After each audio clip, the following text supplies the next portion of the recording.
Good morning students. आज का हमारा टॉपिक है अध्यक्षात्मक कार्यपालिका यानी कि प्रेसिडेंशियल एग्जीक्यूटिव। इससे पहले हमने जो डिस्कस किया था वो पार्लियामेंट्री सिस्टम को, पार्लियामेंट एग्जीक्यूटिव को डिस्कस किया था। तो बेसिकली ये चीफ एग्जीक्यूटिव के दो पार्ट्स हैं, एक संसदात्मक और एक अध्यक्षात्मक। तो संसदात्मक बेसिकली हम पिछले वीडियो में या पिछले जूम में हम उसको मतलब एक तरीके से शॉर्ट आउट कर चुके हैं। आज हम ये जो डिस्कस करेंगे कार्यपालिका पर, इनकी प्रेसिडेंशियल एग्जीक्यूटिव नाम से ही आप लोग समझ सकते हैं। यहाँ पे जैसे यूएस में आप देखें तो वहाँ पे इस तरह की जो एग्जीक्यूटिव उसको फॉलो किया जाता है।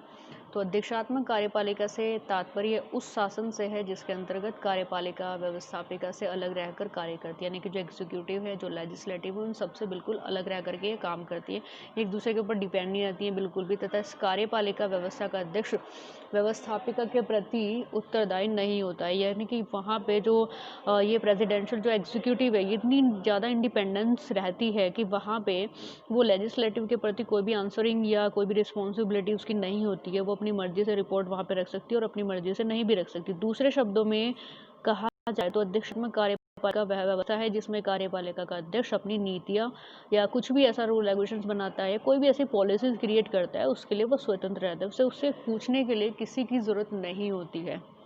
तो बेसिकली वहाँ पे जो president of executive is remains independent वो पॉलिसी एक्सेट्रा, यानी कि जितनी भी पॉलिसीज वो बनाता है प्रॉपर रूप से वो इंडिपेंडेंट होता है। तो यहाँ पे आप समझ सकते हो जो प्रेसिडेंशियल एग्जीक्यूटिव है अपने आप में बहुत हद तक फ्रीडम लेवल पर वो काम करती है। वो किसी के प्रति रिस्पॉन्सिबल नहीं है, कोई उसके प्रति रिस्पॉन्सिबल हो या ना हो, लेकिन अपने लेवल पर वो इंडिपेंडेंट होकर काम करती है। नेक्स्ट हम बात करते हैं मेरिट्स ऑफ प्रेसिडेंशियल एग्जीक्यूटिव की। रक्षात्मक कार्यपालिका के क्या गुण हैं कि हम मतलब बहुत सारी कंट्रीज़ को फॉलो करती हैं। बेसिकली यूएस जैसी कंट्री हो गई और बहुत सारी ऐसी कंट्री है जो प्रॉपर रूप से उसको फॉलो करती है। तो यहाँ पे क्या क्या गुण है देखिए। सबसे फर्स्ट यहाँ पे एक अध्यक्षात्मक कार्यपालिका व्यवस्था में सबसे ज़्यादा जोर इस बात पर दिया जाता है, फोर्स इस बात पर दिया जाता है कि शासन के तीनों अंग, क्या तीन पिलर है, एग्जीक्यूटिव, लेजिस्लेटिव एंड जुडिशल, ये तीनों ही अंग एक दूसरे से पूरी तरीके से स्वतंत्र रहने चाहिए। ये इसकी पहला मतलब वैल्यूज़ होती है प्रेसिडेंशियल एग्जीक्यूटिव की। तो प्रॉपर रूप से ये अपने अपने लेवल पर काम करे, कोई एक दूसरे के काम में इंटरफेयर ना करे। हर तरीके का काम ये अपना मतलब जो भी रूल रेगुलेशन क्रिएट करने का है, जिसका काम इम्प्लीमेंट करने का है, जिसका सही तरीके से वहाँ पे न्याय की व्यवस्था स्थापित करने का है, ये सारे के सारे काम अपने अपने लेवल पर एक फ्रीडम होकर के करे, कोई भी एक दूसरे के प्रति इंटरफेयर ना करे, रिस्पॉन्सिबल वहाँ नहीं होना है।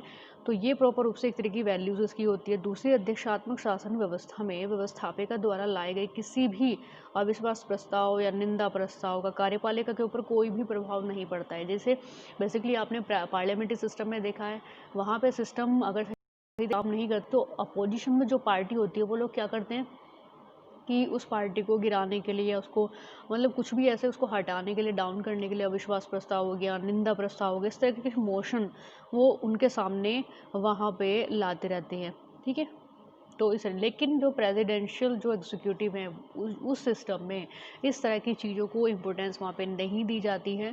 तो अविश्वास प्रस्ताव हो गया, निंदा प्रस्ताव या कटौती प्रस्ताव, कुछ भी इस तरीके के जो मोशंस हैं वो कार्यपालिका के ऊपर कोई भी ज़्यादा बड़ा प्रभाव नहीं वे डाल सकते।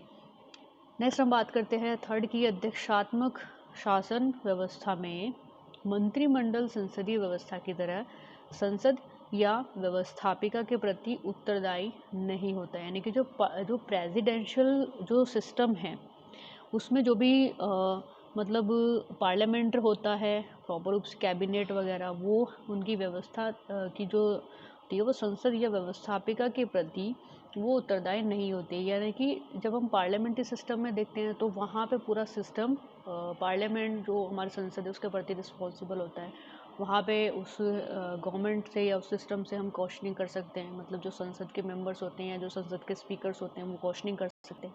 लेकिन प्रेसिडेंशियल सिस्टम में इस तरह की कोई भी एक्टिविटी नहीं होती है। वो इतने ज़्यादा इंडिपेंडेंट होते हैं कि वो अपने संसद या कुछ भी जो भी कैबिनेट होती है उसके प्रति कोई भी रिस्पॉन्सिबिलिटी वो वहाँ पे नहीं निभाना चाहते, ना ही उनके प्रति कोई उत्तरदायी होती है। यानी कि वो उनसे आंसर भी नहीं करते, क्वेश्चन पुटअप नहीं कर सकते हैं। वो करना भी चाहे तो उनकी मर्जी है, वो उनको आंसर दे या ना दे। इस प्रकार मंत्रिमंडल के सदस्य भी अपने राजनीतिक मुखिया अर्थात राष्ट्रपति के प्रति उत्तरदायी नहीं होते।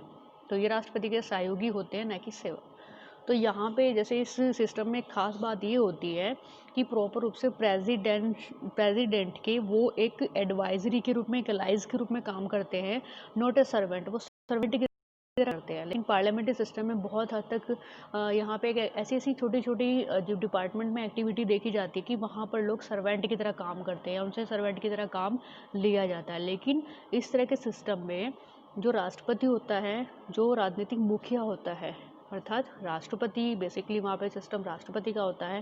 राष्ट्रपति के हाथ में ही प्रॉपर रूप से वहाँ पे पावर्स होती हैं, तो वो किसी के प्रति उत्तरदायी नहीं होता है, ना ही उसके प्रति कोई भी ऐसा जो पिलर होता है, जैसे लेजिस्लेटिव हो गया, एग्जीक्यूटिव हो गया, जुडिशरी हो गया, ये भी इतने ज़्यादा रिस्पॉन्सिबल फिर नहीं होते हैं। तो ये राष्ट्रपति के जितने भी आप पिलर्स हैं, या कैबिनेट मिनिस्टर्स हैं, या कैबिनेट मेंबर्स हैं, ये एज ए अलाइज की तरह काम करते हैं, सहयोगी की तरह काम करते हैं, हेल्प देते हैं, लेकिन वो एक सर्वेंट की तरह वहाँ पे काम नहीं करते। सर्वेंट की तरह उनके साथ कोई ऐसा बिहेव भी नहीं किया जाता है।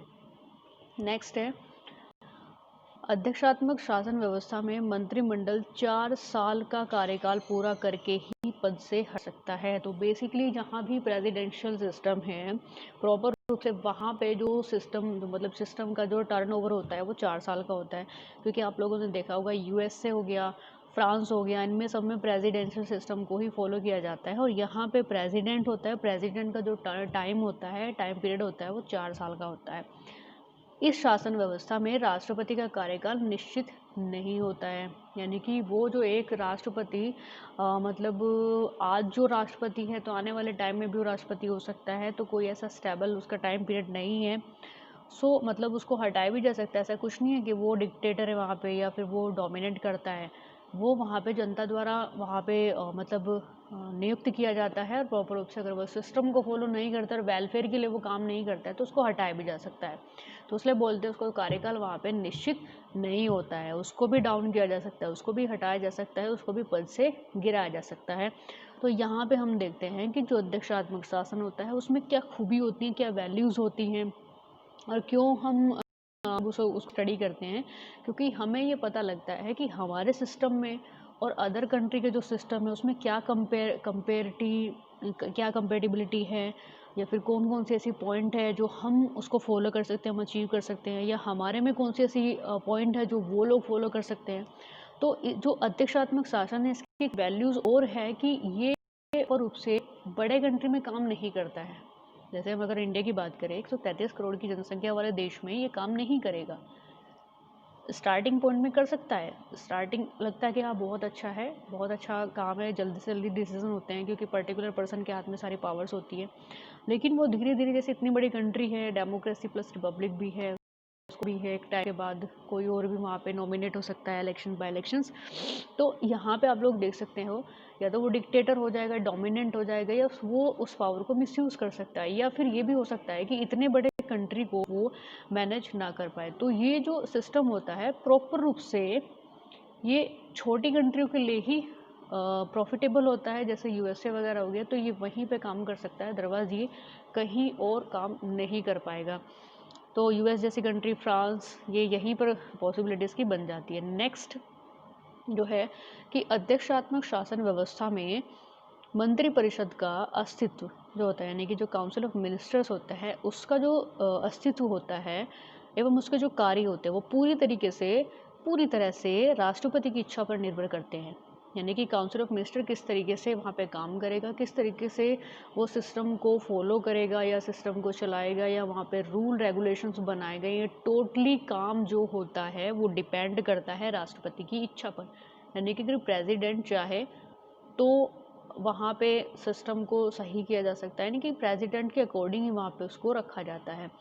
उनके पास जो प्रॉपर रूप से जो पावर्स होती है वो उसको डिस्ट्रीब्यूट कर सकते हैं, उसको दे सकते हैं।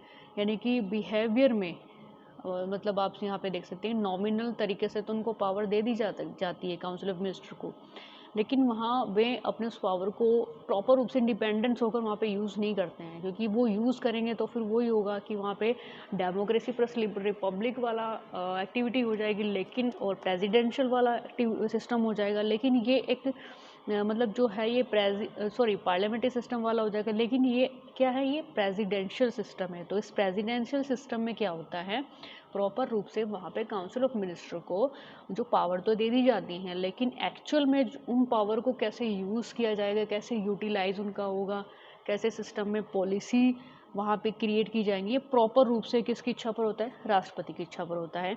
एंड आज ये शासन ये प्रॉब्लम हम यहाँ पे कंप्लीट किया। इससे और भी कंसेप्ट है जो हम डिस्कस करेंगे नेक्स्ट लेक्चर में। Thank you.